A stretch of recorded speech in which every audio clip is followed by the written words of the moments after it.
नमस्कार मित्रांनो. आज सकाळपासून खूप उदासवाणा दिवस गेलाय. कारण सकाळी सकाळीच कळलं उठण्याआधीच, उठता उठताच रत्नाकर मतकरींच्या आकस्मिक निधनाचं वृत्त.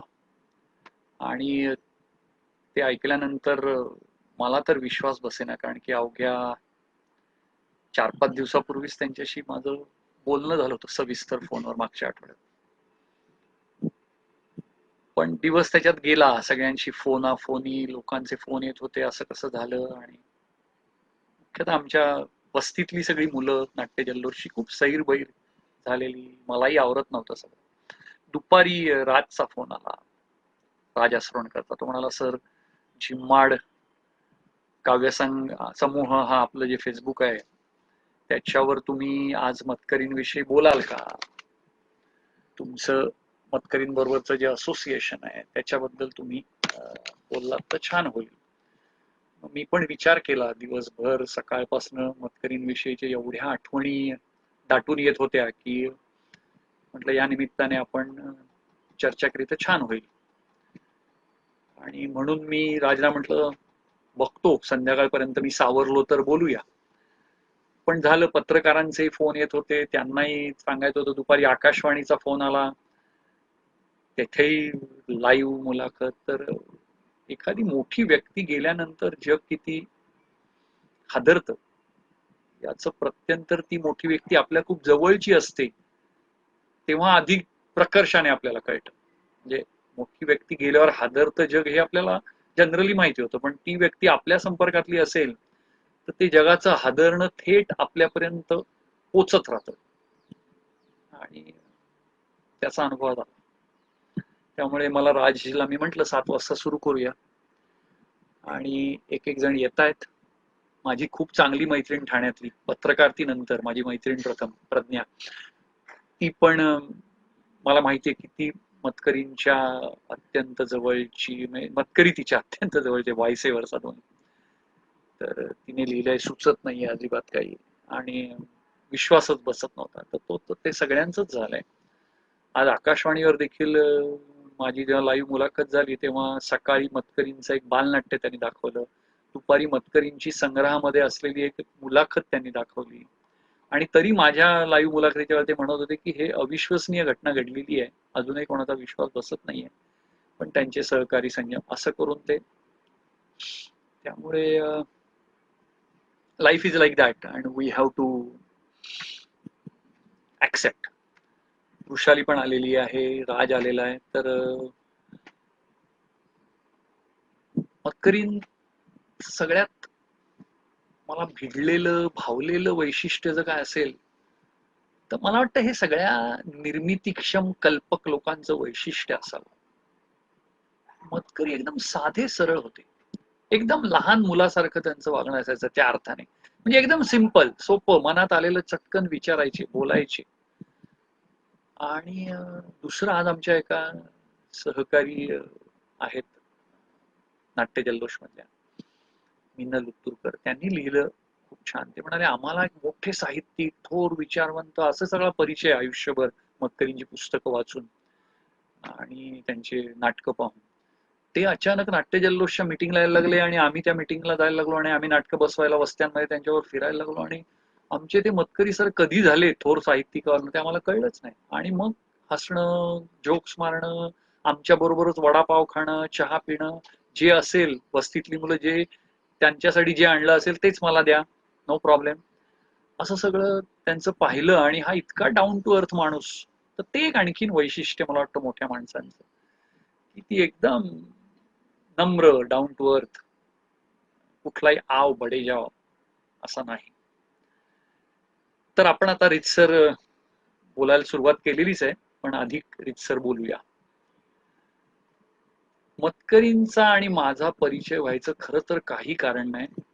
कारण नाटक आणि माझा संबंध फक्त शाळेचा अभ्यास करताना मी आई समोर पुस्तक धरून जे नाटक करायचो अभ्यासाचं, तेवढाच माझा आणि नाटकाचा संबंध होता. बाकी मी नाटक मधला काय नाही. नाटकं बघायचो, गडकरी रंगायतन ठाण्यात झाल्यानंतर नाटकं बघायला जायचो, मुंबईतही जायचो शिवाजी मंदिरला वगैरे. पण नाटक कला क्षेत्र, त्याचं रसग्रहण वगैरे वगैरे ह्या गोष्टी काही त्यातला मी नव्हतो. मग मतकरींचं ओळख होण्याची कारण काय? कारण त्यांचं मुख्य क्षेत्र नाटकाचं, लिखाणाचं. मी काय लेखकही नाही, मी कार्यकर्ता. मतकरींचा आणि कार्यकर्त्यांचा संबंध याचं कारण काय? तर याचं कारण असं की मतकरी हा अतिशय संवेदनशील, म्हणजे समाजात जे काय घडतंय ते चटकन टिपून घेणार आणि अतिशय प्रागतिक विचारांचा, पुरोगामी विचारांचा माणूस. म्हणजे जाती, धर्म, स्त्री पुरुष समता या सगळ्या मुद्द्यांवर अतिशय समतावादी विचार असणारा माणूस आणि संवेदनशील. त्यामुळे नर्मदा खोऱ्यामध्ये जेव्हा मेधा पाटकरांनी आंदोलन सुरू केलं तेव्हा त्यांच्यातला तो संवेदनशील माणूस काही गप्प बसेना आणि त्यांनी कुठून तरी संपर्क काढून मेधाशी संपर्क साधला. आणि आम्ही त्या काळात आंदोलनांना समर्थन मिळावं, आंदोलनाच्या पाठिंब्याची पत्रकं वेगवेगळ्या क्षेत्रातल्या लोकांनी काढावी, ट्रेड युनियन मधल्या, राजकीय पक्षांमधल्या, सामाजिक चळवळीतल्या, तसे साहित्यिक, कलाकार. आणि तो काळ असा होता आणीबाणीच्या अलीकडचा पलीकडचा की त्या काळात मध्यमवर्गीय साहित्यिक कलाकार खूप मोठ्या प्रमाणामध्ये चळवळींशी जोडलेले असायचे आणि केवळ पत्रकावर सही करण्यापुरते नाही, प्रत्यक्ष रस्त्यावर देखील यायचे. नारायण सुर्वे चं नाव आपल्याला माहिती आहे, अनेक साहित्यिक. तर त्याच्यातनं मतकरींशी संपर्क आला आणि मग मतकरींना जाऊन भेटायचं असेल, मतकरींना फोन करायचा असेल तर माझं कॉलेज माटुंग्याला आणि मतकरीन राहायचे हिंदू कॉलनी. म्हणजे फाई गार्डनच्या एका टोकाला मतकरी राहायचे आणि फाई गार्डनच्या दुसऱ्या टोकाला माटुंग्याला माझं कॉलेज होतं. त्यामुळे मी तिथून चटकन मटकरींना भेटायला जायचो, तिथून फोन करायचो आणि त्यातून नर्मदा बचाव आंदोलनाचा प्रतिनिधी कार्यकर्ता मुंबईतला म्हणून मतकरींकडे जाणं येणं सुरू झालं. त्यातून माझी मतकरींशी ओळख झाली आणि त्यामुळे मतकरी आणि मी यांचं एकमेकांचं दोस्ती होण्याचं कारण केवळ कार्यकर्ता मी होतो म्हणून आणि माझ्यात काहीतरी खासियत असल्यामुळे मतकरींनी माझ्याशी दोस्ती केली असं अजिबात नाही. मतकरींकडे जो जाईल, मी आज दिवसभर मतकरींविषयी ज्यांनी ज्यांनी लिहिलं ते जेव्हा जेव्हा वाचायला वेळ मिळाला ते वाचलं, तर चटकन मैत्री व्हायची त्याची कुठल्याही माणसाबरोबर. आणि मतकरींकडे गेलं की 1 तास काढून जायचं. आपण घाईघाईत गेलो मतकरींकडे तर ते त्यांना आवडायचं नाही आणि त्यांनी त्यामुळे स्टँडिंग इन्स्ट्रक्शन मला देऊन सांगितली की तुला घाईत काय काम करायचं असेल ना तर तू वर येतच जाऊ नको, खालून कोणाला तरी पाठव, तू आलास तर 1-1.5 तास काढून यायचं. आणि हे त्यांचं मैत्र असं अनेकांबरोबर होतं. मी त्याला नेहमी विचारत होतो की तुम्ही 100-125 पुस्तकं लिहिली, म्हणजे मला सारख्या माणसाला वाटायचं की तुम्ही सतत लिहितच असणार, दुसरं करायला तुम्हाला काय वेळच नाही, तुम्ही एवढ्या गप्पांचा फळ आणि तुम्ही लिहिता कधी? ते म्हणाले असं काय नाही, मला लिहिण्यासाठी काय वेगळा वेळ आणि असं काय नसतं, मी लिहितो, कधी रात्री जागून लिहितो, कधी पहाटे लिहितो, कधी दुपारी लिहितो. मग त्यांच्या लिखाणाविषयी पण माझ्या त्यांच्या गप्पा व्हायला लागल्या दोस्ती झाल्यामुळे. तर एक टाकी म्हणजे आता मतकरींनी निधनापूर्वी त्यांचं शेवटचं प्रकाशित नाटक म्हणजे गांधी अंतिम पर्व. महात्मा गांधीजींचं 150वी जन्म वर्ष हे आहे, गांधी 150. या अर्थाने ते सर्वजण जगभरात साजरं करतायत. त्यावेळेला गांधी विचारांचे काही मित्र मतकरींकडे आले 1 वर्षभरापूर्वी आणि म्हणाले पुढच्या वर्षी आता गांधी 150 आहे, तुम्ही गांधींवर एक नाटक लिहा. गांधींवर साहित्य भरपूर आलंय, कादंबऱ्या आल्यात, लेख आलेत, पण एक नाट्यातनं गांधी उभे करा. मग त्यांनी सगळं गांधींवरचं साहित्य मागवलं, गांधींनी लिहिलेलं मागवलं आणि ते सगळं वाचून शेवटच्या गांधीजींच्या निधनापूर्वीच्या म्हणजे त्यांचा खून होण्यापूर्वीच्या 1 महिन्याचा साधारण कालावधी त्यांनी निवडला आणि गांधी अंतिम पर्व हे शेवटचं नाटक त्यांनी लिहिलं. ते नाटक त्यांच्या हयातीत रंगमंचावर तर त्या अर्थाने उभं नाही राहिलं नाटक म्हणून, कारण की त्या नाटकासाठी ते चाकोरी बाहेरचं नाटक आहे. गांधींवरचे विचार, सध्या जे वातावरण आहे गांधींच्या बद्दल विष पसरवण्याचं त्या काळामध्ये, त्यामुळे त्याला काही निर्माता मिळाला नाही त्या नाटकाला. पण त्यांची अस्वस्थता अशी की हे गांधी अंतिम पर्व गांधी 150 इयर मध्ये आपण लिहिलंय म्हणून मग त्याचे अभिवाचनाचे कार्यक्रम त्यांनी सुरू केले आणि त्या अभिवाचनाच्या निमित्ताने मी त्यांचे भरपूर अभिवाचनाचे कार्यक्रम आयोजित केले होते. तर त्या निमित्ताने पुन्हा ती अभिवाचनाची टीम, त्यांचं सगळं ती तयारी अभिवाचनाची ती बघितली. तर 200 पानी फुलस्केप वाली मोठी वही मतकरींची होती, बंद, विकत आणलेली बाजारातनं. आणि त्या वहीवर संपूर्ण नाटक लिहिलेलं होतं. आणि मला प्रतिभाताई म्हणाल्या की याच्यावरच त्यांनी नाटक लिहिलेलं आहे, म्हणजे कुठेतरी रफ खरडा आधी बनवायचा मग फेअर करायचा असं नाही. एक टाकी खाडाखोड न करता अतिशय सुवाच्य अक्षरामध्ये ते बंदिस्त बाउंड वहीमध्ये त्यांनी लिहून काढलेलं होतं नाटक. आणि त्या वहीतनच ते नाट्य वाचनाचे कार्यक्रम करायचे. त्या वहीची झेरॉक्स कॉपीज काढून अभिवाचनात सहभागी होणाऱ्या वेगवेगळ्या लोकांना दिलं होतं. त्यामुळे हे त्यांचं जे हातोटी होती लेखनाची, मला असं वाटतं की ही जी त्यांच्या लेखनातली शिस्त म्हणा, त्यांचं जी समज होती त्याच्यातली शिस्त म्हणा, किंवा ते कॉलेजमध्ये त्यांना मी विचारलं पहिलं लेखन कधी केलं, तर ते सांगायचे शाळेत असतानाच माझं लेखन प्रसिद्ध झालं. आणि आज आकाशवाणीच्या ची मुलाखत माझी झाली तेव्हा आकाशवाणीवाल्यांनी सांगितलं की मतकरी आणि आमचे ऋणानुबंध एवढे घनिष्ठ आहे की त्यांनी त्यांचं करिअर आकाशवाणीवरनं सुरू केलं. मी म्हटलं हो, आणि ते अभिमानाने सांगायचे की मी माझं लेखनाचं करिअर आकाशवाणीवरनं सुरू केलं. आणि तेंडुलकरांकडे त्यांचं लेखन तपासायला जायचं वगैरे वगैरे. हे सगळं लेखनाविषयी मी सांगतोय कारण मला ते नेहमी सांगायचंय की तुम्ही कार्यकर्ते मंडळी समाजात एवढं काम करता, फिरता, तुमचं एवढं एक्सपोजर आहे समाजाबरोबर, तर तुम्ही तुमचे अनुभव लिहून काढले पाहिजे. तुम्ही समाजाशी जे इंटरॅक्ट करता किंवा समाजाबरोबर तुमचं जे नातं आहे त्याचं कुठेतरी डॉक्युमेंटेशन व्हायला पाहिजे. आणि कार्यकर्ता आणि लिखाण यांचं 36 साकडं आहे हे पण त्यांनी पाहिलं होतं. आणि त्यामुळे ते सारखा आग्रह धरायचे. त्यामुळे वर्तमानपत्रात छोटी बातमी आली किंवा एखादा लेख आला तरी त्यांचा फोन यायचा मला, अरे वा तू लिहिलंस, बरं झालं, लिहित जा. तर त्यामुळे त्यांच्या लेखन शैलीचा आणि याच्यावर थोडा माझा संबंध आहे. नर्मदेच्या घाटीतले 2 अनुभव मतकरींचे अतिशय चटका लावणार आहेत. आज सकाळी जेव्हा मेधाताईंना मी कळवलं तेव्हाही त्यांनी त्याचीच आठवण काढली. नर्मदेच्या खोऱ्यामध्ये जेव्हा आंदोलन चालू होतं 84-85 ला आंदोलन सुरू झालं आणि 88-89-90च्या सुमारास मतकरी नर्मदेच्या खोऱ्यात आले आमच्या बरोबर. 4 दिवस तिथे राहिले. आणि नर्मदेच्या खोऱ्यात राहायचं म्हणजे आम्ही जेव्हा नर्मदेच्या खोऱ्यात जातो तेव्हा कुठल्या पट्ट्यामध्ये आम्ही फिरतो त्याच्यावरनं तिथे किती दिवसांनी जेवायला मिळेल अशी परिस्थिती असेल, किंवा किती जेवायला मिळेल किंवा काय जेवायला मिळेल. आदिवासी पट्ट्यामध्ये तर माहिती नाही, शेतकरी पट्ट्यामध्ये किमान काहीतरी अशी जेवायला मिळेल अशी परिस्थिती. अशा वातावरणात ते राहिले. कुठेतरी 5 स्टार हॉटेल किंवा कुठेतरी इथे आणून सोडा नेऊन सोडा असं नाही, घाटीमध्ये राहिले. फिरले आमच्याबरोबर डोंगर दऱ्यांमध्ये, सगळं नर्मदेचं आदिवासींवर त्या धरणामुळे काय होणार आहे वगैरे वगैरे. आणि तिथे आम्हाला त्यांचा अजून एक पैलू समजला, तो म्हणजे चित्रकलेचा. त्यांनी ते काय सामान आधीच आणून ठेवलं होतं बरोबर, त्यांच्या डोक्यात होतं ते करणं किंवा तिथे निसर्गाच्या सान्निध्यात जाणार होतं. पण ते निसर्ग चित्र तिथे काढत बसले नाही. त्यांनी नर्मदेच्या घाटीचं वर्णन केलं जाईल अशी चित्र तिथे बसून काढली. त्यातली काही चित्र नर्मदा बचाव आंदोलनाच्या मदती करता नंतर आंदोलनाने विकली, त्याचा लिलाव करतात त्या अर्थाने, आणि त्याच्यातनं खूप मोठा निधी आंदोलनाला मिळाला. काही चित्र राहिली होती मतकरींकडे. तर आम्ही आता जेव्हा रायगड ऍक्टिव्हिस्टा हा साने गुरुजी राष्ट्रीय स्मारकाने कार्यक्रम केला जानेवारी महिन्यात, त्यावेळेला मी ही आठवण सांगितली सगळ्या आमच्या स्मारकाच्या टीमला की अरे मतकरींनी नर्मदेवर चित्र काढलेली आहेत. आणि मला ते नेहमी सांगायचे, अरे ती नर्मदेवरची उरलेली चित्र माळ्यावर पडली आहेत, काय करायचं.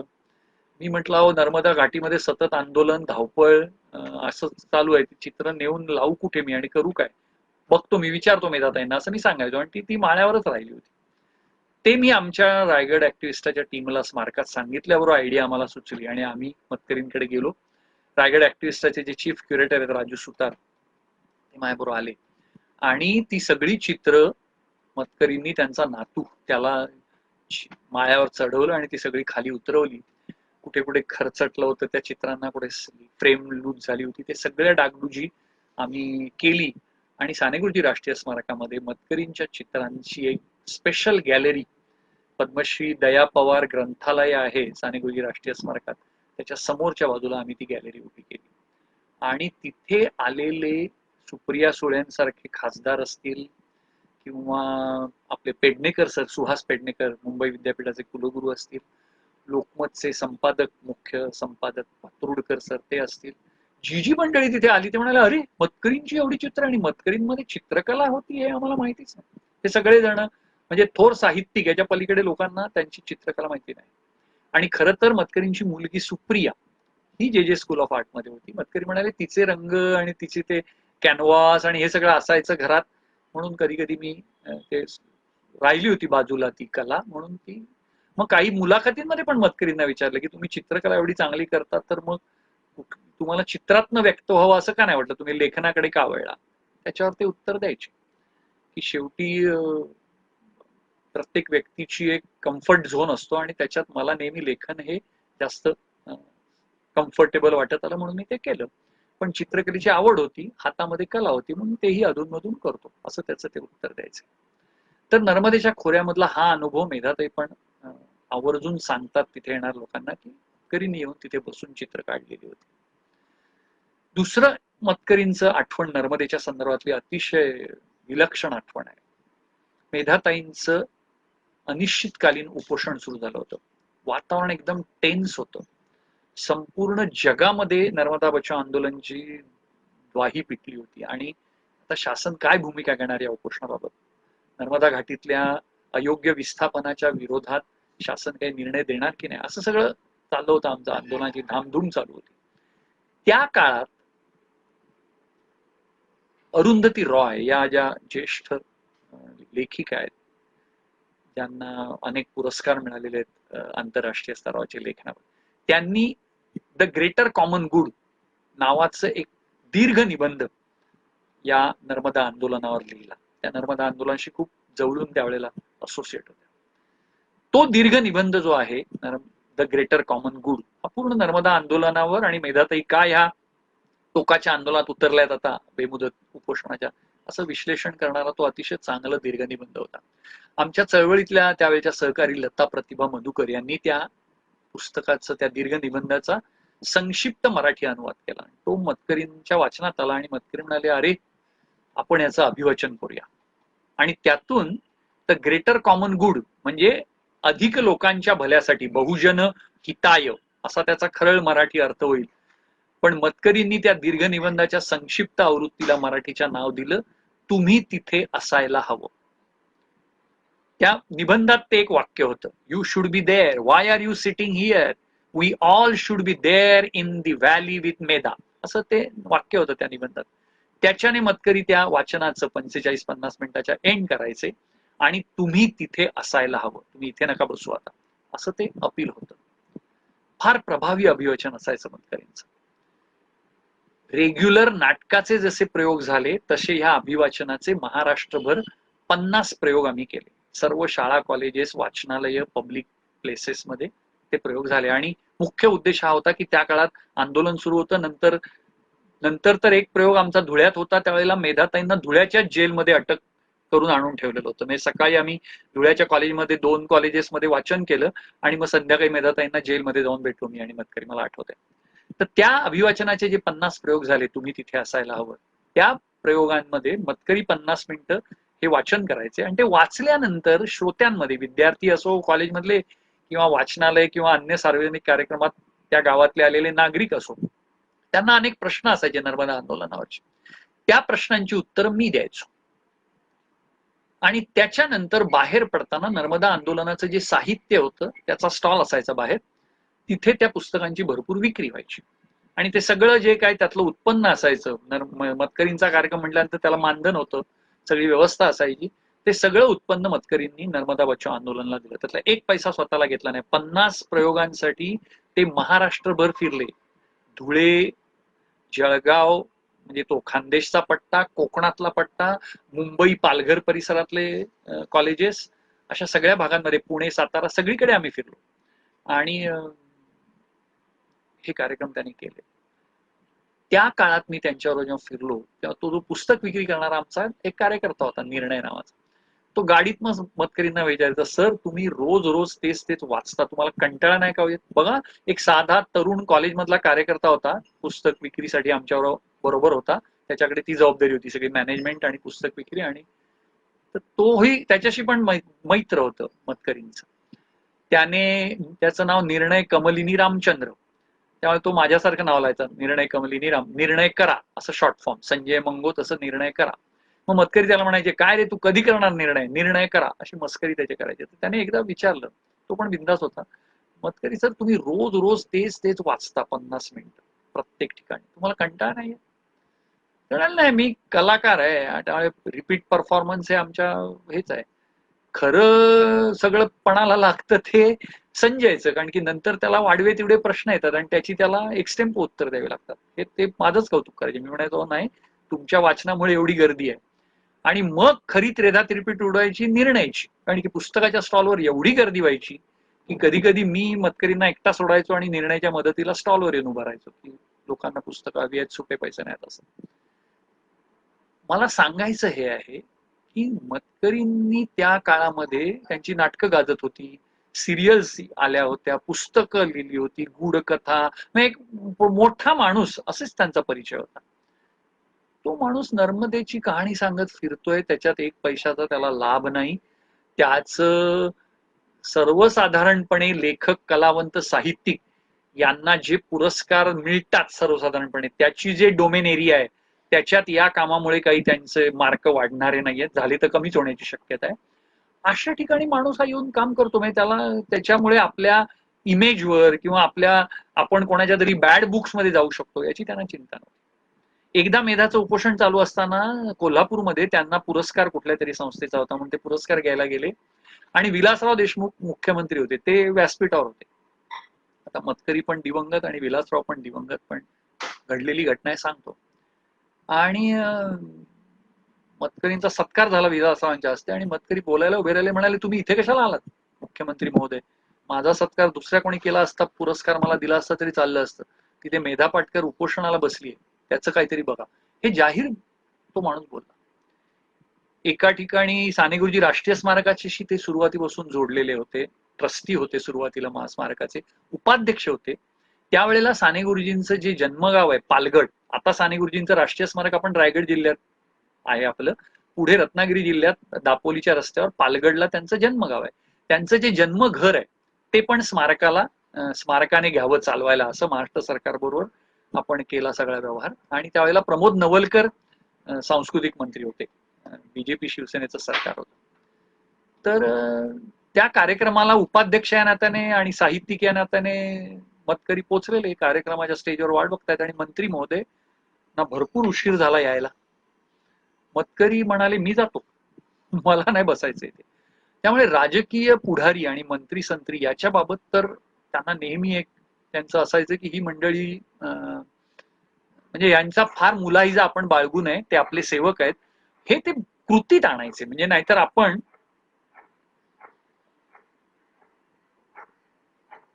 इतर वेळी बोलतो, टीका करतो पाठीमागे लोकांवर, पण समोर आले की हाजी हाजी नमस्कार साहेब असं करायला लागतो. मतकरींचं तसं नव्हतं. कुठल्याही राजकारण्यासमोर किंवा सत्ताधाऱ्यासमोर एक तर ते जायलाच मागत नसत. ते तिथे सत्ताधारी असेल तर तिथे मी येतच नाही बाबा, आणि माझं त्यांचं काहीतरी खटका उडायचा. पण जावंच लागलं समजा तर ते आधीच आयोजकांना सांगायचे की ते मला जर तुम्ही काय अटी घातल्यात, तो तिथे सत्ताधारी बसलाय, राजकारणी बसलाय, असं करा आणि तसं करा, तर मला बोलवू नका. आणि मग तिथे जे असेल ते परखड बोलायचे, वाह्यात कधी बोलायचे नाही, पण परखड त्यांचं बोलणं असायचं. मुद्दाम खाजून खरूज काढ अशातला भाग नाही, परंतु त्यावेळेला समाज व्यवस्थेमध्ये जे काही होत आहे त्याच्यावर ते बोलायचं. मतकरींचं आम्हाला त्याच्या आधी परिचय, म्हणजे मी त्यांना प्रत्यक्ष भेटलो या 90च्या दशकामध्ये, 85-86च्या काळात. आणि त्याच वेळेला मी व्हिजिट यायला लागलो होतो लेक्चरर म्हणून, त्यामुळे मी माटुंग्यात जायचो आणि मतकरींना भेटणं सोपं जायचं. मतकरी रोज सकाळी दादरहून माटुंग्याला पाय गार्डन मला चक्कर मारण्यासाठी मॉर्निंग वॉकला यायचे. तर मी 9ला कॉलेजला जर वेळेवर पोचलो, पहिलं लेक्चर असलं माझं, तर मतकरी मला हमखास भेटायचे मॉर्निंग वॉक घेतात. तर तेव्हा त्या 90च्या दशकामध्ये प्रत्यक्ष भेट होण्याआधी 78 साली जेव्हा मी नुकताच बी होत होतो, विजेडियामध्ये शिकत होतो, आणीबाणी होऊन गेलेली होती, त्या काळात आम्ही मराठवाडा विद्यापीठाला डॉक्टर बाबासाहेब आंबेडकरांचं नाव द्या हे आंदोलन महाराष्ट्रात खूप उग्र बनलं होतं. आम्ही सगळे लोक त्या आंदोलनात सहभागी झालो होतो, जेलमध्ये गेलो होतो. तर त्या काळामध्ये दलितांच्या घरांवर खूप हल्ले झाले मराठवाड्यामध्ये, कारण की नामांतराचा मुद्दा थेट दलितांच्या अस्मितेशी सवर्णांनी पण लावला होता. आम्ही सांगायचो की बाबासाहेब केवळ दलितांचे नाही, ते राष्ट्रपुरुष आहेत आणि त्यांचं नाव विद्यापीठाला मिळणं हा विद्यापीठाचा सन्मान आहे, बाबासाहेबांचा जेवढा सन्मान आहे त्यापेक्षा जास्त. तर त्या भूमिकेतनं त्या, परंतु तो दलित सवर्ण असा तणाव त्यावेळेला निर्माण झाला होता आणि दलितांवर खूप हल्ले झाले होते. त्यावेळेला लोककथा 78 नावाचं नाटक मतकरींनी लिहिलं प्रायोगिक, आणि त्याचे प्रयोग त्यांनी खूप ठिकाणी केले. तर प्रायोगिक रंगभूमीमध्ये समाज वास्तवाचं भान आणून देणं, ते व्यक्त करणं, हे पण त्यांनी मतकरींनी 78 साली, जेव्हा मला काय फारसं मतकरी कोण काय माहिती नाही, मी नुकतं त्यांचं वाचायला सुरुवात करत होतो साहित्य त्या काळात. त्यानंतर त्यांचं अजून एक वैशिष्ट्यपूर्ण कॉन्ट्रीब्युशन जे मी बघितलंय ते मुंबईच्या गिरण गावातल्या आंदोलनामध्ये. 78 ला लोककथा, 78 मराठवाडा विद्यापीठाचं नामांतराचं आंदोलन, 79-82 कुलोत सरकार, 80 ला इंदिरा गांधी परत आलेल्या, आणि 1982 साली तो दत्ता सामंतांचा ऐतिहासिक संप मुंबईमध्ये गिरणी कामगारांचा झाला. आणि त्यानंतर आपल्याला तो इतिहास सगळ्यांना माहिती असेल. गिरण्या कायमच्या बंद पडतात अशी वेळ आली, मोठ्या संख्येने गिरण्या बंद पडल्या, गिरणी कामगार रस्त्यावर आला, देशोधडीला लागला. त्या काळामध्ये जे गिरणी कामगार लढाईची धुकधुक ज्यांच्यामध्ये शिल्लक होती, आणि सगळ्या ट्रेड युनियन एका अर्थाने, दत्ता सामंत असो, समाजवाद्यांच्या ट्रेड युनियन असो, काँग्रेसची असो, नाहीतर कम्युनिस्टांच्या असो, एका परीने अशा हतबलतेच्या उंबरठ्यावर आलेले असताना, आणि गिरण धंद्यामध्ये अधिकृत युनियनशीच आम्ही चर्चा करू, आणि ती काँग्रेसची होती, त्यामुळे त्यांचं साटलोट झालं होतं वगैरे वगैरे. अशा काळामध्ये गिरणीतल्या कामगारांनी स्वतःहून एकत्र येऊन बंद गिरणी कामगार संघर्ष समिती अशी स्थापन केली, आणि नंतर त्यातलं बंद हे नाव आम्ही काढून टाकलं आणि गिरणी कामगार संघर्ष समिती असं नावाने आजही ती समिती काम करते. आणि त्या समितीचे नेते, प्रत्यक्ष गिरण धंद्यातले कार्यकर्ते दत्ता इसवलकर यांच्या नेतृत्वाखाली गिरणीमध्ये काम करणारे कार्यकर्ते जे होते, वेगवेगळ्या युनियनचे कार्यकर्ते असतात, ते सगळे एकत्र आले आणि म्हणाले, आता हे युनियन लीडर आणि युनियन आपल्या थकल्या, आपण लढूया. आणि ह्या गिरणी कामगारांनी स्वतः एकत्र येऊन गिरणी कामगार संघर्ष समितीच्या नावाने जो मोठं आंदोलन उभं केलं 1982 पासून, त्याच काळात नर्मदेचं आंदोलन उभं राहिलं. म्हणजे एका परीने महाराष्ट्राच्या राजकारणात आणि समाजकारणात नर्मदा बचाव आंदोलन आणि गिरणगाव संघर्ष समितीचं आंदोलन, अशी दोन मोठी आंदोलनं उभी राहिली, ज्याला आज 30-35 वर्ष होऊन गेली. मतकरी जेवढ्या संवेदनशीलतेने नर्मदा आंदोलनाशी जोडले गेले, तेवढ्याच संवेदनशीलतेने ते स्वाभाविकपणे दादरला राहतात. दादरच्या सर्कल दादर टीटी जवळ त्यांचं घर आहे. तिथून परळ, भोईवाडा, लालबाग हा गिरणगाव सगळा हाकेच्या अंतरावर आहे. एल्फिस्टन मध्ये त्यांचं शिक्षण झालंय, त्यामुळे तो सगळा गिरणगाव लहानपणापासून त्यांनी पाहिलेला आहे. आणि त्यामुळे भारत माता, हिंद माता ही थिएटर्स असतील, गिरणी कामगारांच्या चळवळीतून उभं राहिलेलं गिरणी नाटक ही चळवळ त्यांना त्यांच्या परिचित असल्यामुळे ते गिरणगावाशी संबंधित होते, आणि त्यातनं ते दत्ता इसवलकरच्या ह्या आंदोलनात सहभागी झाले. आणि मग मी तुम्हाला म्हटलं तसं रमेश भाटकर, नारायण सुर्वे, रत्नाकर मतकरी, अनेक असे साहित्यिक, नाट्यकर्मी, रंगकर्मी हे या आंदोलनामध्ये दत्ता इसवलकरांच्या सहभागी झाले. त्यामुळे हा माणूस सुरुवातीपासून, पहिल्यापासून, एक त्यांच्यामध्ये ती कला लेखनाची, आणि तो सगळी ज्याला आपण म्हणतो एक प्रतिभा, आम्ही त्याची ते मस्करी करायचे. त्यांच्या पत्नीचं नाव प्रतिभा मतकरी. तर आम्ही त्यांना म्हणायचो, ही प्रतिभा तुम्हाला मिळाली त्यामुळे तुमची प्रतिभा बाहेर आली वगैरे असं.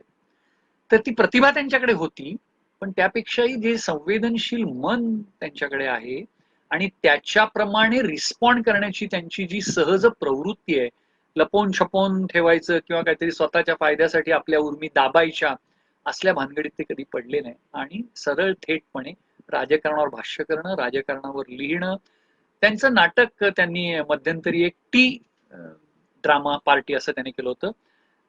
पूर्वी मोठे खोके यायचे चहाचे, या चहाच्या कंपन्यांचे, त्या खोक्यात सगळं प्रॉपर्टी नाटकाची राहील असा एक बॉक्स, आणि तो घेऊन जायचं नाटक करायला, असं त्याने टी बॉक्स नाटक केलं होतं. आणि त्याच्यात भ्रष्टाचारावरचं ते नाटक अतिशय परखडपणे, भ्रष्टाचार कोण करते आणि कोण जबाबदार आहे असं ते.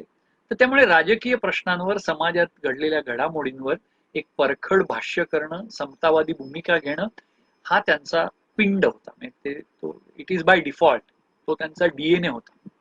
त्यामुळे त्यांनी कुठलंही काही ते करू दे, लेखक, विचारवंत, दिग्दर्शक किंवा लोकप्रिय नाटकं, आणखीन इतर काय काय विनोदी साहित्य त्यांनी निर्माण केलं, गूढ कथा, काय काय त्यांच्या प्रतिभेने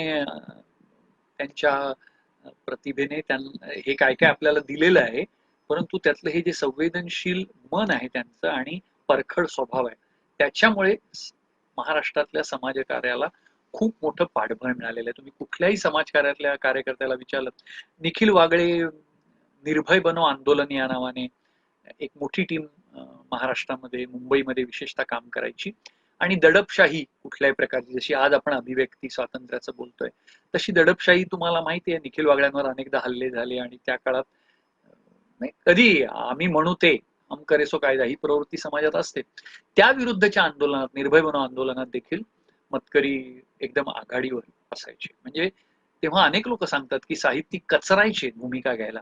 मतकरींनी साहित्यिकाने सामाजिक भूमिका घ्यावी की घेऊ नये या चर्चेत मतकरी कधी पडलेच नाही. ते म्हणायचे घेऊ नये काय, मी नागरिक आहे पहिले, मग साहित्यिक, मी भूमिका घेणारच आणि माझ्या लिखाणामध्ये ती भूमिका तुम्हाला दिसणारच, विषयच नाही त्याच्यामध्ये काय. आणि त्यामुळे ते साहित्य ते लिहित राहिले. द्रष्टे पण मतकरींकडे होतं. आता ह्या जागतिकीकरणाचे जे परिणाम आपण भोगतो, नवजागतिकीकरण किंवा फायनान्स कॅपिटल वगैरे वगैरे हे सगळं आपण बोलतोय, विश्लेषण करतोय, मतकरींनी त्याच्यावर खूप द्रष्टेपणाच्या कथा लिहिलेल्या आहेत त्यांच्या. अगदी अलीकडच्या दिवाळी अंकात जे ते नेहमी लिहायचे, अशी पुढे जाणारी दृष्टी त्यांच्याकडे होती. एकदम क्लोज मतकरींचा एकदम जवळचा सहवास मिळाला तो गेल्या 5 वर्षात. 2014 साली मला फोन आला. त्याच्या आधीची एक गंमत सांगायला हवी. 2010 ते 2013 मी 3.5 वर्ष अमेरिकेत होतो. विद्यापीठामध्ये विद्यार्थी म्हणून मी होतो. माझं अमेरिकेत एकदम छोटस विद्यार्थ्यांचं असतं तसं घर होतं. गाडी नव्हती, काही नव्हतं.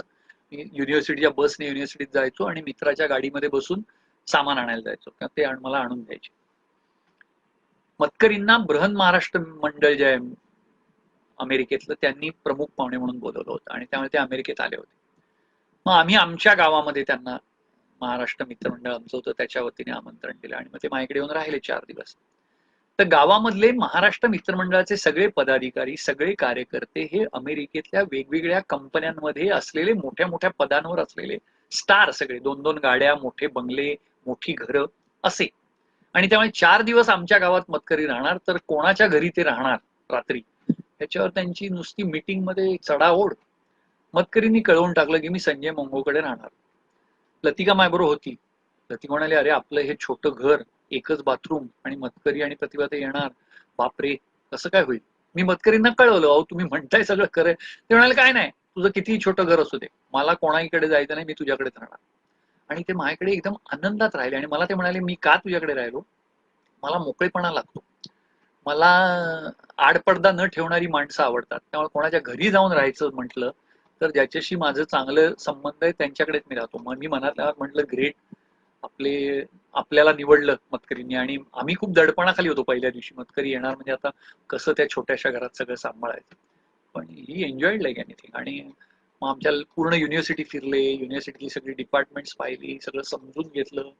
खूप म्हणजे ते मी जे सुरुवातीला म्हटलं लहानपण त्यांचं आणि समजून घेण्याची वृत्ती, तर तिथे आणखीन जवळीक मतकरींची झाली. आणि मग 2014ला मी अमेरिकेतनं परत आल्यानंतर पुन्हा नेणं जर सुरू झालं माझं त्यांच्या घरी, तेव्हा एक दिवस त्यांचा फोन आला, जरा तुला वेळ असेल तर आधी ये. आणि नेमका त्या दिवशी मी विजेडियामध्ये बिझी होतो. मला मी संध्याकाळी कळवलं, म्हटलं आज नाही जमणार, खूप उशिरापर्यंत मी आहे कॉलेजमध्ये, उद्या आहे. त्यामुळे लवकर, हो दुसऱ्या दिवशी गेलो. सुंदर अक्षरात हस्तलिखित लिहिलेली पानं त्यांनी माझ्या हातात ठेवली. आणि लोकवस्तीमध्ये राहणारी जी मुलं आहेत, झोपडपट्ट्यांमधली जी मुलं आहेत, गरिबी जी आहे, दैन्य जे आहे, दारिद्र्य जे आहे, त्याच्यावर अनेकांनी ते दारिद्र्य न प्रत्यक्ष उपभोगता बाहेरून बघून त्याच्यावर अनेक साहित्य कृती निर्माण झाल्या. अगदी स्लम डॉग मिलेनियर सारखा चित्रपट निर्माण झाला. पण त्या वस्तीतल्या मुलांनी, वस्तीतल्या भाषेमध्ये, वस्तीतलं भावभावनांचं चित्रण, त्यांच्या मनात येणारे विचार, त्यांचे रिस्पॉन्सेस सद्यस्थितीवरचे, हे त्यांनी त्यांच्या भाषेत लिहायचे, त्यांच्या भाषेत दिग्दर्शित करायचे, त्यांच्या भाषेत अभिनीत करायचे, त्यांच्या पद्धतीने. That's all. असं आपल्याला एक रंगमंच उभारायचा, अशी ती कन्सेप्ट नोट. मी जसं सुरुवातीला आता बोलताना तुम्हाला सांगितलं तसं मी त्यांना परत आठवण करून दिली. म्हटलं मतकरी मी काय नाटकवाला माणूस नाही, फक्त अभ्यासाचं नाटक करायचो तेवढाच माझा नाटकाशी संबंध. तुम्ही मला म्हणाल तुला काय त्यात नाटक करायचं नाहीये, तू फक्त तुमच्या संस्थेत चर्चा कर, हे पटत असेल तर आपण हे ऑर्गनाईज करू. मी आलो, मीटिंग मध्ये मांडलं. आमच्या ट्रस्टी मीटिंग मध्ये सुरुवातीला काकू अरे कसं जमणार आपल्याला, आपला एकलव्य गौरव कार्यक्रम ते ठीक आहे वगैरे. मी म्हटलं मतकरी जेव्हा सांगतायत एखादी नवी आयडिया तर आपण let us give a try, आणि त्यातनं आपल्यालाही एक नवीन अनुभूती येईल, दिशा मिळेल. आणि त्यातनं आम्ही ते स्वीकारलं चॅलेंज. आणि एका परीने आमच्यासाठी it was everything was unknown. ती श्रद्धा असते ना, श्रद्धा, दाभोळकर पण सांगायचे श्रद्धा आणि अंधश्रद्धेमध्ये फरक आहे. ती एक श्रद्धा मतकरींवर होती आमची, त्यांच्या इतक्या वर्षाच्या सगळ्या सामाजिक लेखन, एक्सप्रेशन, प्रत्यक्ष आंदोलनात उभं राहणं, भूमिका घेणं, परखड. त्यामुळे त्यांच्याबद्दल एक विश्वास होता आणि त्या विश्वासापोटी आम्ही त्यात उतरलो. आणि मतकरींनी जी सुरुवात केली मग ते थांबले नाही. आणि ते दादरला राहायचे, ते स्वतः ओला गाडी करून यायचे. मला टॅक्सीचं भाडं द्या, माझी जेवणाची सोय करा, असं काय नाही. ते मीटिंगला पोचायचे ठाण्यात, सगळ्या मुलांशी बोलायचे.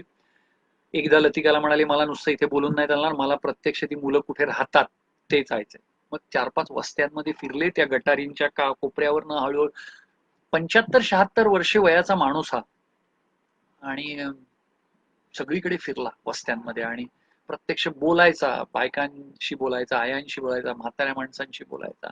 आणि काय आमचा प्रकल्प आहे ते सांगायचा प्रत्येकाला, त्यांच्याकडनं समजून घ्यायचा. आणि त्यातनं त्यांनी, ते आले होते आधी कुमार आणि युवा नाट्य जल्लोष आपण सुरू करूया, वंचितांचा रंगमंच. पण नंतर ते म्हणाले महिला रंगमंच पण यातनं उभा राहू शकतो. आणि मग त्यातनं आमचा तिहेरी रंगमंच, बालकुमार, युवा आणि महिला, असे 3 रंगमंच ठाण्यात उभे राहिले. आणि मतकरींच्या परिचयाचे किंवा मतकरींच्या नाट्य वर्तुळातले, साहित्य वर्तुळातले अनेक लोक मतकरींनी कळवलं आम्ही असं सुरू करतो, ते मदतीला यायचे आमच्या, कारण की आम्हाला नाटकातलं काय माहिती नाही. पण त्यांनाही मतकरींची इन्स्ट्रक्शन अशी होती की तुमचं जे नाट्य क्षेत्रातली तज्ञता आहे, अनुभव आहे, ते तिथे पाजळायला, मांडायला, प्रभावीपणे त्याचा प्रभाव टाकायला तुमची नियुक्ती केलेली नाही. You are facilitator. त्या मुलांनी त्यांना हवं तसं नाटक बसवायचंय, भाषा त्यांची, सगळं. तुम्ही फक्त नाटक म्हणजे काय, ते अभिव्यक्ती कशी नीट रंगमंचावर करायची असते, त्याची तंत्र काय, एवढं फक्त फॅसिलिटेशन करायचं. तुम्ही त्यांच्या लेखनामध्ये, त्यांच्या दिग्दर्शनामध्ये ढवळाढवळ करायची नाही, अभिव्यक्तीमध्ये हे इन्स्ट्रक्शन होते. आणि ते त्यांनी कसोशीने 5 वर्ष गेली. दरवर्षी ते 2-3 तरी वेळा ठाण्यात यायचे, मुलांना भेटायचे, मीटिंग्स घ्यायचे, चर्चा करायचे. मागच्या नाट्य जल्लोषमध्ये तुम्ही काय मांडणी केली, पुढच्या नाट्य जल्लोषमध्ये काय करायची. अतिशय विलक्षण. आणि पहिल्या वर्षी त्यांचं म्हणणं असं होतं की काही विषय द्यायचा नाही नाट्य जल्लोषला, वंचितांचा रंगमंच, तुम्ही तुमचे अनुभव मांडा, इट वॉज ओपन. मग दुसऱ्या वर्षी काही द्यायचं का असं चर्चा चालू होती. आणि नेमकं बाबासाहेब आंबेडकरांच्या शतकोत्तर रौप्य महोत्सवी जयंतीचं वर्ष होतं. सगळीकडे संविधान आणि असा प्रबोधनाचं काम आम्ही सुरू केलं होतं. तर मी म्हटलं आपण संविधान विषय द्यायचा का, म्हणे हरकत नाही, वस्तीतले प्रश्न संविधानाशी जोडणं इज गुड आयडिया. आणि मग आम्ही संविधानाचा, संपूर्ण संविधानाचा विषय 12 त्याचे सब टॉपिक केले, 12 चिठ्ठ्या बनवल्या आणि गटांनी, 12 गटांनी एक एक चिठ्ठी उचलली आणि जो विषय आला त्याचा अभ्यास करून, त्याची मांडणी करून त्याचं प्रेझेंटेशन केलं. एका गटाने तर एवढी धमाल केली की त्यांना त्या विषयाचं आकलनच होईना, कुठला विषय त्यांच्याकडे आला होता माहिती नाही त्या 12 पैकी, माझ्या आता लक्षात नाही. तर त्यांनी त्याची जी चर्चा झाली त्यांची आपसामध्ये की हे कसं सुधरत नाहीये, तेच नाटक म्हणून मांडलं, नाटिका म्हणून मांडलं 20 मिनिटाचं. अतिशय प्रभावी झालं.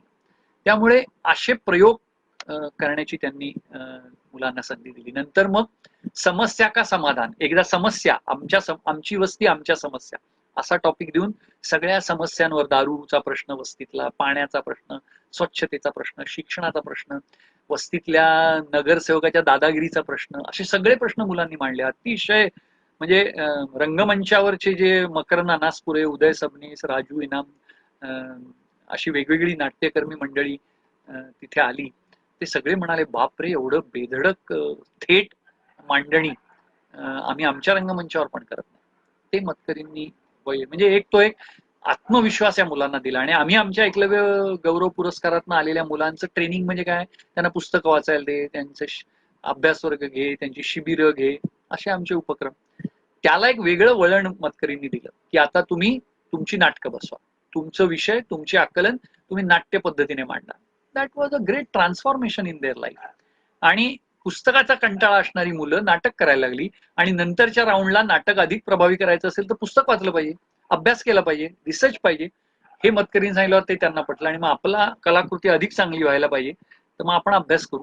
मग किन्नरांच्या प्रश्नावरचं नाटक असेल, लैंगिकतेच्या प्रश्नावरचं नाटक असेल किंवा पर्यावरणाचे वेगवेगळे विषय असतील, मुलांनी भरपूर रिसर्च करायला लागले, त्या त्या क्षेत्रातली तज्ज्ञ मंडळी जाऊन भेटायचं, त्यांच्या मुलाखत, हे सगळं आपोपता होत गेलं. म्हणजे जे आम्हाला अभ्यास वर्गातनं आणि शिबिरातनं जमलं नसतं आणि हे काय डोक्यात नव्हतं असं काय होईल, फक्त अभिव्यक्तीचं एक माध्यम द्यायचं आणि त्यांना त्यांची अभिव्यक्ती करू द्या एवढीच भूमिका होती मतकरींची. पण त्यातनं एक मोठं आंदोलन उभं राहू शकलं असं मी अभिमानाने सांगू शकतो. आणि आज आमच्या या नाट्य जल्लोष मधल्या काही मुलांना मुख्य रंगभूमीवर आरण्यक या नाटकाच्या निमित्ताने मतकरींच्या नाटकात दिलीप प्रभावळकर, रवी पटवर्धन यांच्याबरोबर काम करण्याची संधी मिळाली. त्यांच्याबरोबर तालमी करणं, त्यातली शिस्त, हे सगळं लाईफ चेंजिंग होतं असं ती मुलं सांगतात नंतर आमच्याकडे येऊन. त्यानंतर त्या सगळ्या मुलांनी नाट्य क्षेत्रातच जावं असंही नाही, हे पण मतकरी त्यांना सांगायचे. दिस इज ओनली तुमचं एक व्यक्तिमत्व सुधार, व्यक्तिमत्व विकास साठी हे एक आपण प्रयोग करतो ते सांगायचे ते. आणि तो व्यक्तिमत्व विकास झालेला मी पाहिला. शॉर्ट फिल्म्स आमची अनेक मुलं आता अत्यंत सहजपणे मोबाईल कॅमेराचा वापर करून शॉर्ट फिल्म निर्माण करतात, त्या युट्यूबवर टाकतात, त्या सर्क्युलेट करतात, वेगवेगळे विषय सामाजिक त्या शॉर्ट फिल्म मधनं दाखवतात, कधी विनोदी पद्धतीने, कधी गंभीर पद्धतीने. ही सगळी प्रतिभा या गेल्या 5 वर्षाच्या या नाट्य जल्लोषच्या चळवळीतनं होऊ शकते. त्यामुळे आणि हे सगळं करताना मतकरी कुठेही त्यांचा असा काही आव नसायचा की मी काहीतरी वेगळं करतोय, कुठे कोणतरी मोठी, म्हणजे त्यांना मी म्हणायचो आपण महापौरांना जाऊन भेटूया, त्यांच्याकडे काहीतरी सांगूया, तर ते कधी महापालिकेत आले नाही. मी म्हटलं त्याप्रमाणे राजकारण्यांबद्दल पण कार्यक्रमात मध्ये महापौर यायचे, मग त्यांच्याशी गप्पा व्हायच्या आणि मग त्यांनी काही निवेदनं आम्ही दिली नाट्य जल्लोषच्या वतीने, वस्त्यांमध्ये काय काय कला, क्रीडा, संस्कृती या दृष्टीने महापालिकेला करता येईल, हे अनेक गोष्टी झाल्या. त्यामुळे एका अर्थाने मतकरींचं एक, ज्याला आपण म्हणूया एक साधा माणूस म्हणून, मी तुम्हाला शेवटचं त्यातलं एक उदाहरण सांगतो आणि थांबतो. माझा एक मित्र आहे, तो दादरला राहायचा आणि ते दादरचा जो महापालिकेचा स्विमिंग पूल आहे तिथे ते पोहायला जायचा तो सकाळी. मतकरी सरांना पोहण्याची अतिशय आवड, ते सकाळी तिथे पोहायला जायचे. म्हणजे त्यांचं मॉर्निंग वॉक, स्विमिंग, ते व्यायाम, हे सगळं त्यांचं सगळं काटेकोर अलोकेशन असायचं वेळेचं. तर तिथे त्या स्विमिंग पूलवर हा एवढा मोठा साहित्यिक नाटककार पोहायला येतो आपल्याबरोबर, याचं एवढं अप्रूप होतं सगळ्या मुलांना, ते सगळे दपकून असायचे मतकरींना. पण मग बंकस पण चालायची त्या मुलांची, सगळ्यांची, तरुणांची, आणि त्याच्यातनं मतकरी त्यात सामील व्हायचे. मग त्या स्विमिंग पूलचं काही प्रश्न निर्माण झाले, महापालिकेकडे रिप्रेझेंटेशन करण्याचा प्रश्न आला, मागण्या केल्या, तिथल्या काही सोयी सुविधा नीट नाहीयेत वगैरे असं. मतकरी त्यांच्याबरोबर महापालिकेच्या ऑफिसमध्ये जाऊन अधिकाऱ्यांना भेटले मागणीला पाठबळ देण्याच्या दृष्टीने. तर हे त्यांचं होतं, म्हणजे साध्यातल्या साध्या माणसाबरोबर देखील रिलेट व्हायला त्यांना कधी, म्हणजे इट वॉज जस्ट, म्हणजे काय त्याला म्हणतात, स्वाभाविकपणे व्हायचं. आणि आपल्याला खूप मोठी मोठी माणसं पाहण्याची आणि त्यांचा तोरा बघण्याची सवय असल्यामुळे अशा घटना म्हणजे एकदम आपल्याला विस्मयचकित व्हायला होतं. आणि आमच्या नाट्य जल्लोष मध्ये ठाणे आर्ट्सगिळीच्या हर्षदा बोरकर असतील, सविता दळवी असतील, निलिमा सबनीस असतील, अनेक, योगेश खांडेकर, अनेक लोक याच्यात सामील झाली. त्यांनी ते पाहिलं मतकरींचं हे साधेपण आणि वस्तीतल्या मुलांबरोबर घुलमिल के जाना असं ज्याला म्हणतो, आणि त्यांच्या भाषेत त्यांची बेशिस्त शिस्त सांभाळत ते सगळं रिलेट होणं. त्यामुळे माझ्या दृष्टीने मतकरी मोठा माणूस, लेखक, विचारवंत, द्रष्टा, हे सगळं खरं. महाराष्ट्राला एक मोठा देणगी होती मतकरी. म्हणजे आज दिवसभर मी जे पाहतोय, ऐकतोय, धावपळ चालू आहे, उद्याच्या वर्तमानपत्रांमध्ये आपल्याला दिसतील रकानेच्या रकाने. मतकरींबद्दल प्रेम असणारा, त्यांच्याबद्दल एक अप्रूप असणारा, त्यांच्याबद्दल एक आदर वाटणारा मोठा समूह आहे. कोणाला त्यांच्या गूढ कथा आवडतात, कोणाला त्यांची नाटकं आवडतात, कोणाला त्यांचं काय आवडतं, कोणाला त्यांचं बाल नाट्य चळवळीतलं योगदान आवडतं, तर कोणाला आमचं नाट्य जल्लोष वंचितांचा रंगमंच मधलं त्यांचं काम भावतं. पण त्या सगळ्याच्या पलीकडे मतकरी एक छान माणूस होता, संवेदनशील माणूस होता. आणि संवेदनशील माणसाचं वैशिष्ट्य असं की ते टिपकागत जसं टिपून घेतो प्रत्येक गोष्ट, तशी ते टिपून घ्यायची.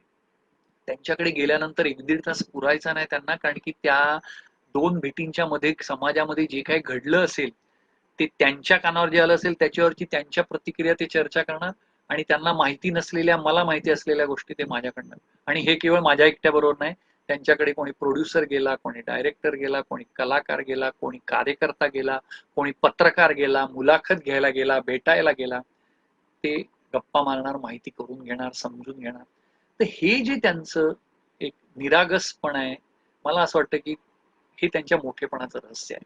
आणि अशा एका महान माणसाबरोबर माझी मैत्री आहे, हे मला खूप त्याचं मला खूप अभिमान आहे त्या गोष्टीचा. आणि सकाळपासनं मला खूप वेळा रडू आलं. मी दुपारी राजाला म्हटलं की मला सलगपणे बोलता येईल की नाही माहिती नाही, पण मी आता सावरलोय. पण ती कधीही भरून न येणारी पोकळी असं कोणी बोललं की मला पूर्वी हसू यायचं, की हे काहीतरी साहित्यिक काहीतरी आपलं स्टाईलबाज वाक्य आहे. पण आज मला 10 वेळा त्या वाक्याचा अर्थ समजला, की आता उद्या मतकरी नाहीयेत, मला कधी फोन येणार नाही मतकरींचा, आणि मला काही वाटलं तर मोकळेपणाने बोलायला आता गेला माणूस आहे आपला एक हक्काचा, कधी पण फोन करा. आणि इट्स बिग लॉस. आणि हा माझा एकट्याचा नाही, जे जे कोणी संवेदनशील नागरिक, समंजस नागरिक, समतावादी नागरिक, पुरोगामी विचारांचे नागरिक, मग तो लेखक असेल, कार्यकर्ता असेल, कवी असेल, धडपड्या असेल, अगदी सरकारी खात्यातले अधिकारी असतील, या सगळ्यांचं हक्काचं ठिकाण होता मतकरी. मी असं म्हटलं की मानवतेच्या उभारणीच्या कामात जी जी लोक लागली आहेत, मानवतेच्या दिशेने जो प्रवास आपण करतो अव्याहतपणे, त्याला बसलेला एक प्रचंड मोठा हादरा काल रात्री मतकरींचं जाणं. Big big big blow to the cause of humanity. मतकरींचं जे साधेपण आहे, चांगुलपण आहे, समंजसपण आहे, त्यातला थोडा तरी कण, थोडा तरी अंश, त्यांची जी विद्वत्ता आहे, प्रतिभा आहे, लेखन शैली आहे, सहजपणा आहे, त्यातले थोडे थोडे तरी कण त्यांच्या इतक्या वर्षाच्या ओळखीतनं, परिचयातनं, त्यांच्याबरोबर उठण्या बसण्यातनं माझ्या अंगावर पडलेले असू देत, आणि ते मला जपू देत. आणि त्यांच्या 1% इतका जरी चांगला माणूस आपण होऊ शकलो, तर तो प्रयत्न करणं हीच खरी त्यांना श्रद्धांजली आहे. खूप खूप धन्यवाद.